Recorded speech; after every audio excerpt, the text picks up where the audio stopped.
Hi, I'm Zoe, and as part of the campaign for Digital Detox Day, I am looking at a range of different subjects relating to social media and mental health.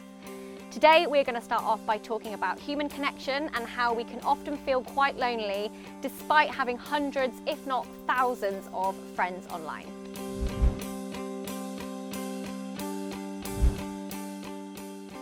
I'm Mark Ferris and I'm a content creator. I'm Alfie Days and I document my life on social media. I'm Katie Pix and I'm a foodie content creator. So more than ever, we have found that social media can negatively affect how we feel about ourselves, but also how we interact with our friends and get that kind of rapport back from one another. But do you ever find that, regardless of social media, do you ever find that you feel lonely? Because of social media, I think largely. I also live in a house share, I live in London. Loneliness is not something I feel, and actually something I sometimes crave. I feel like I'm never absent of conversation. I'm never absent of people expecting my time or my conversation, or I'm always available and I never get to switch off entirely. And so loneliness is, as odd as it is, something that me time I really crave, but I don't ever feel like I get ever, because the noise is incessant. It's constant conversation. I'm always reachable by some form of phone or what have you. So would you say social media isn't where you go to feel alone? That's also part of the noise. It's part of the noise. It's part of the responsibility. It's part of the people that I feel like I almost owe something to, which I do. I owe my career to. So I find it so hard to disconnect and allow myself to have my own thoughts and my own own peace of mind. What about you, Alf? Again, I think because we live together, it's like I don't ever really feel lonely because there's so many like family and friends around. I guess for some people, if they don't have that interaction in real life, if they don't have, like I have you, you have me, partners, friends in real life, where you feel like you have hundreds of followers, or even if it's somebody who has, I don't know, a couple of hundred from school, who aren't necessarily people they would go to in real life if they needed to talk or they had an issue, but they feel like they have that person online. But I guess, could you feel lonely if that connection didn't feel real?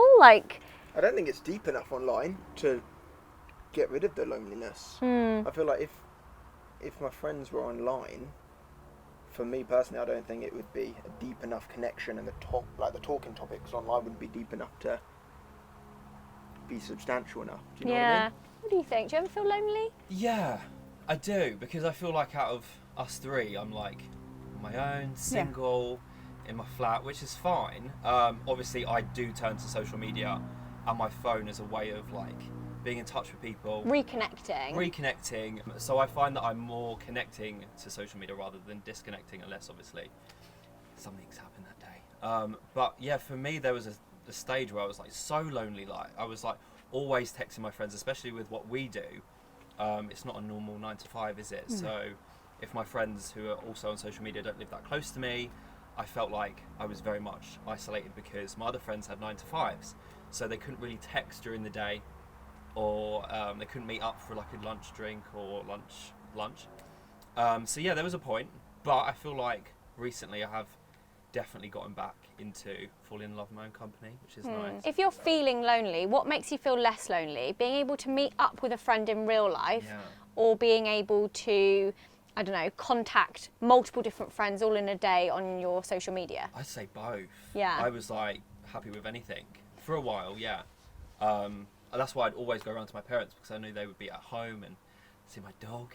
But yeah, no, I've found it really difficult, but I don't know, you just get used to it, I think. And I think especially it's worth noting that with everything that's happened this year, people will be relying so much more on social media in order to have those conversations and reconnect with their friends and family through, I don't know, FaceTime or Instagram. And I do think sometimes, like for me, I don't think I ever feel lonely, but I can see how sometimes the noise of the internet can make you feel a bit like, oh, this doesn't feel like a genuine connection, therefore I'm not feeling fulfilled in that sense. Yeah.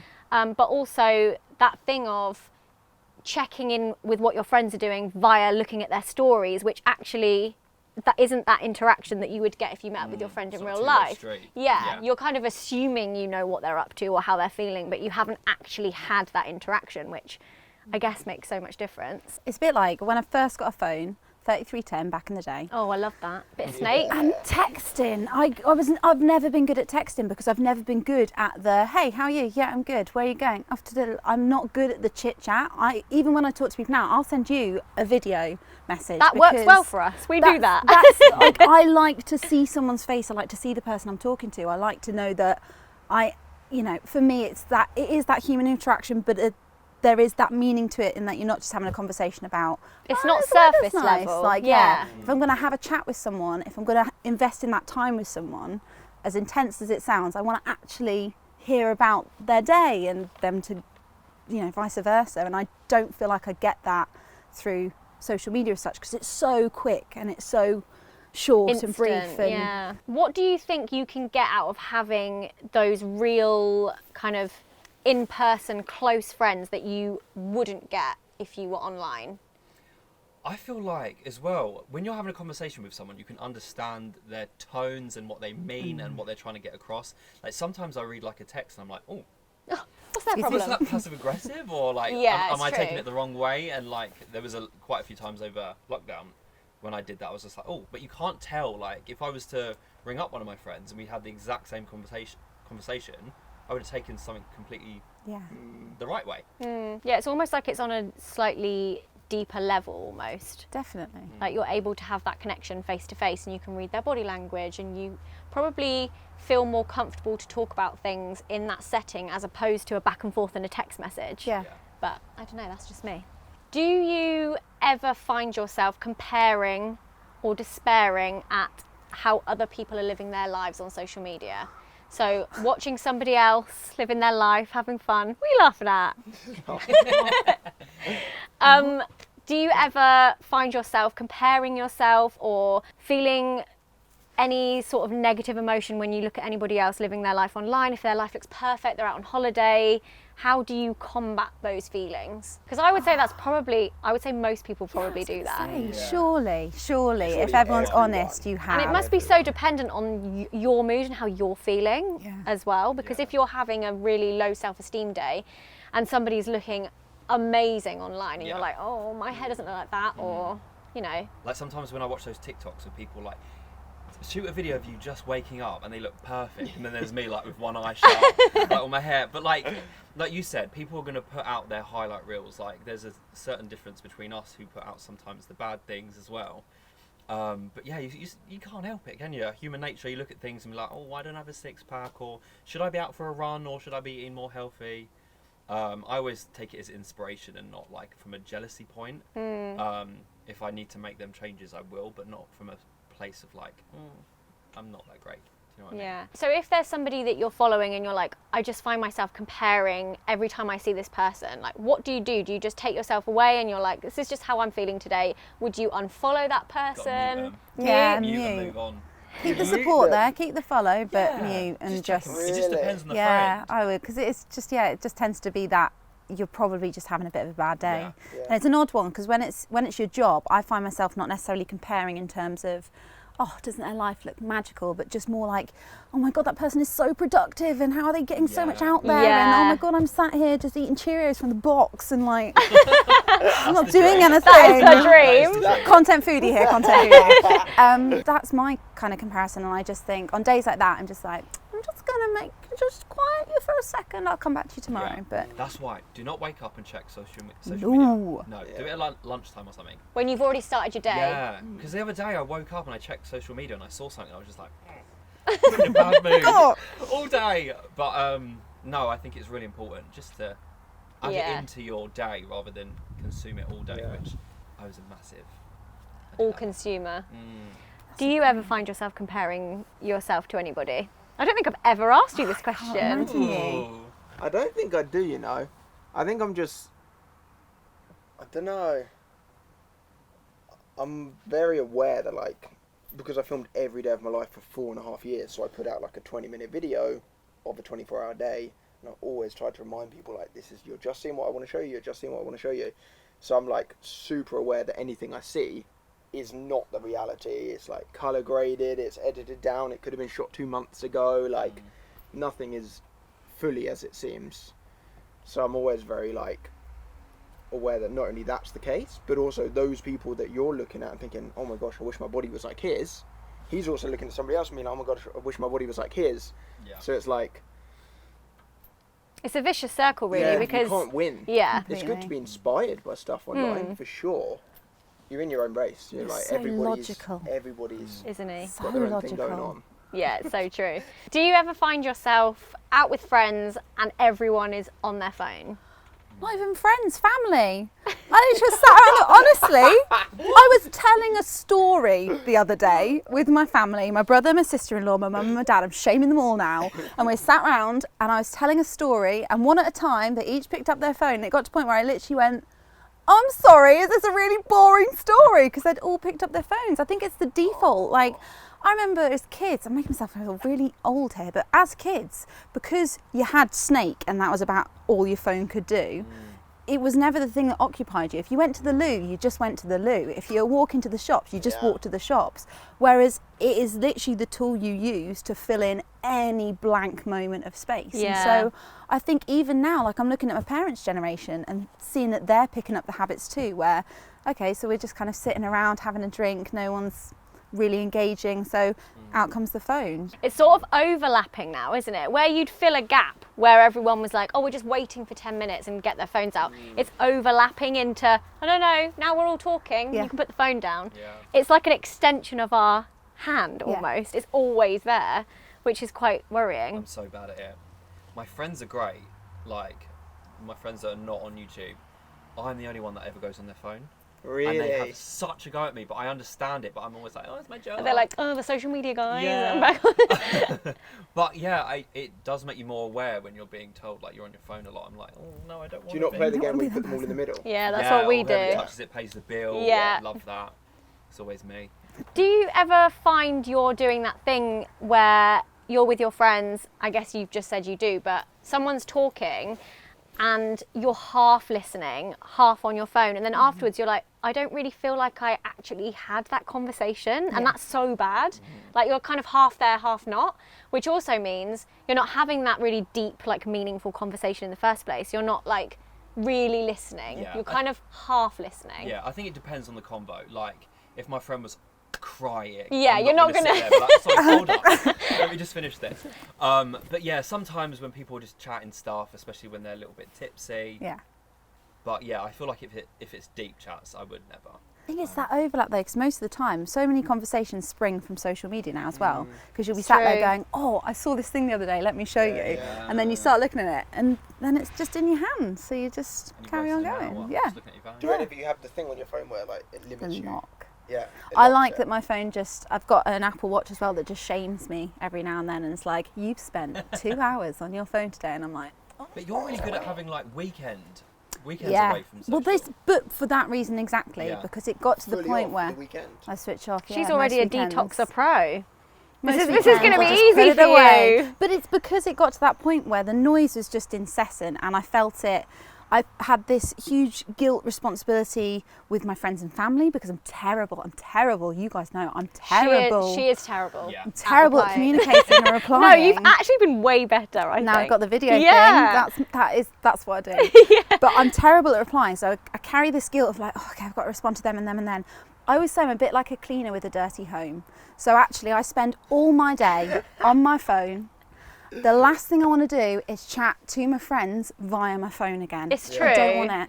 And I know what you mean about that guilt of being like, I've got that thing I need to reply to. And I think back to it. with the jobs we have and how much of that is on social media, there's always something you could be replying to. Yeah. Always. Always. Constantly. And that in itself is a noise. Yeah.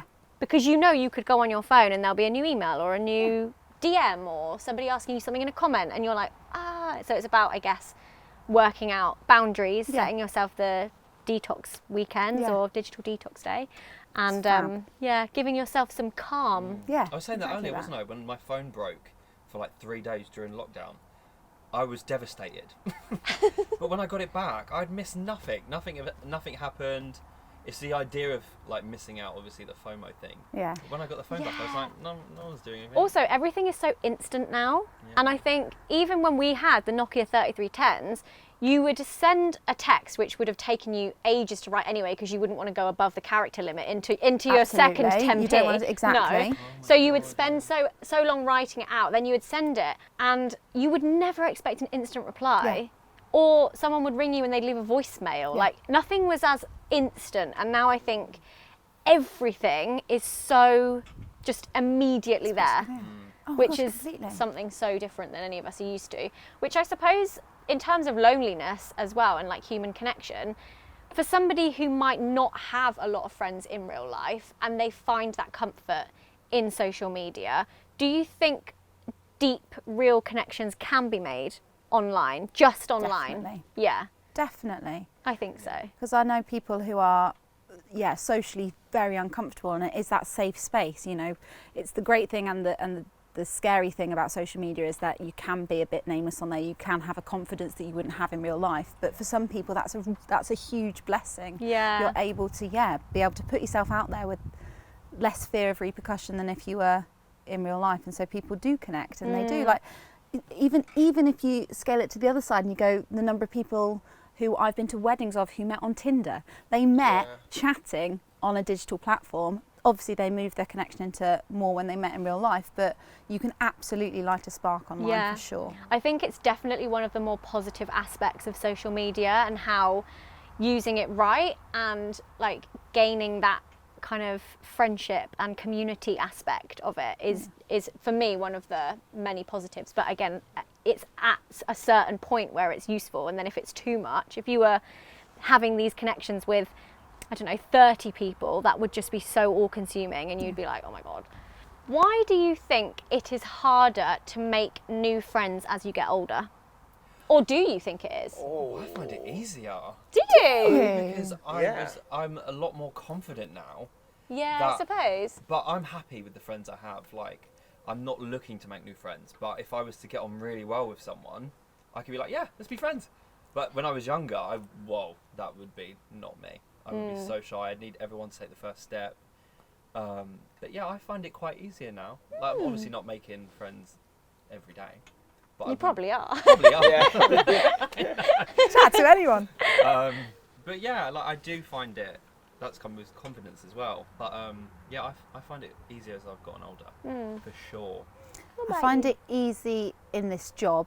Yeah. Very naturally. Oh, that's we meet true. So many people. We meet a lot Yeah. of people. But I think I can imagine if I had my normal 9 to 5 again and actually stayed in a job for 20 years and hung out with the same people that I grew up with, I can't imagine the social situations where I'd necessarily be introduced to new people. I think when I met my fiance Simon, I was introduced to his friendship circles, so I naturally was like gained them, and as partners have kind of entered the fold, we've gained friendships that way. But otherwise, I hang out with the people I hang out with and have hung out with for decades. And so I can imagine that if I didn't have this job, I just don't know the environments so that I would true, meet though, isn't it? people.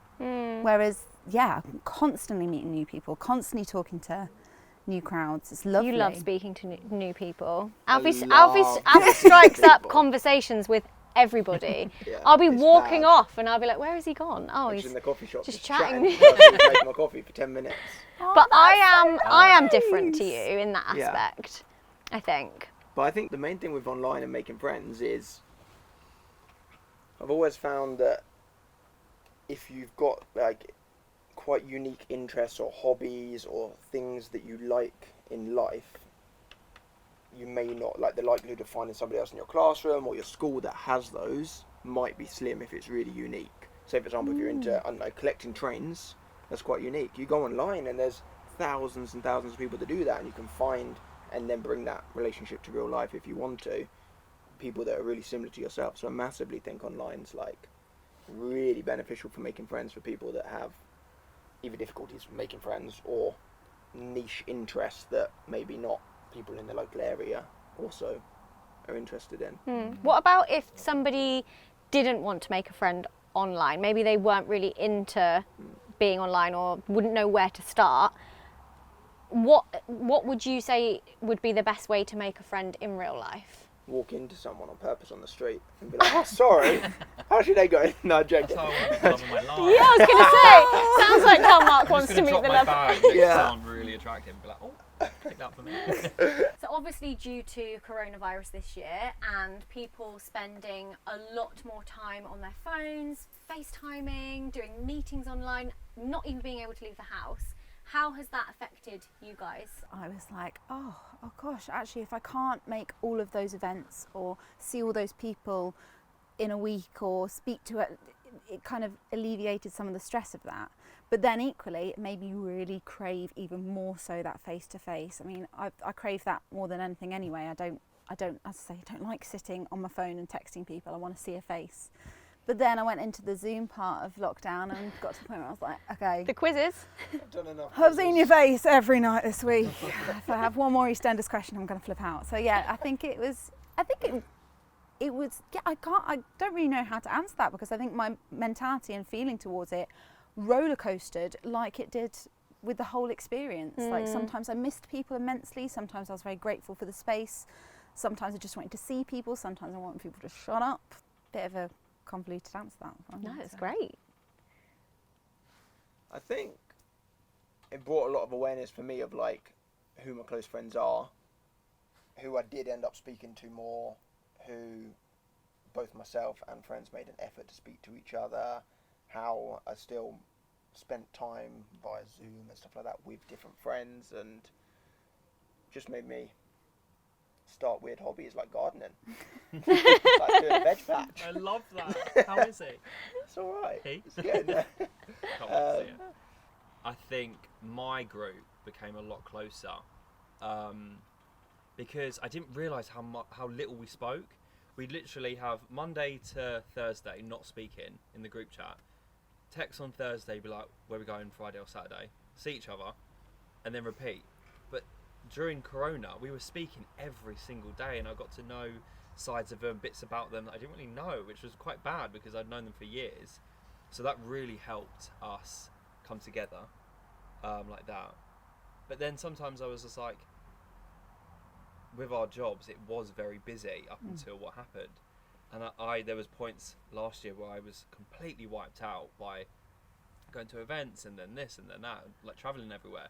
So it was nice to just relax, recharge. Obviously what was going on was horrendous, still going on as well.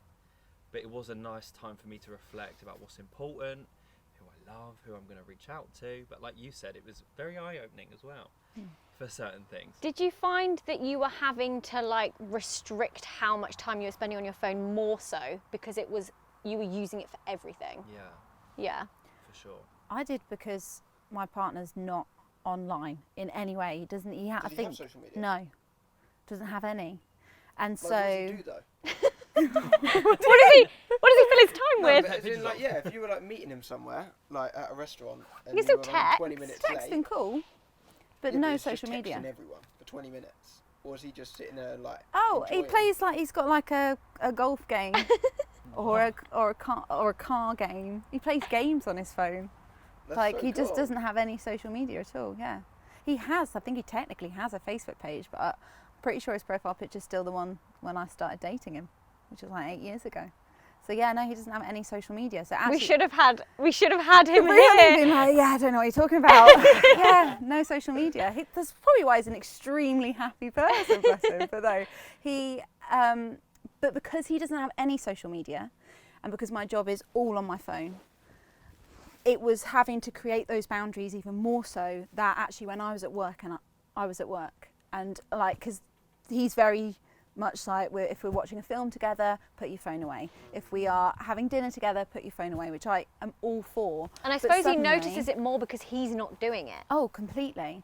But then suddenly it was like, we're having lunch together. I don't normally have lunch with him. Normally he's at work, but then he's there all day. And suddenly it magnified how much I use my phone and how much I'm on my phone.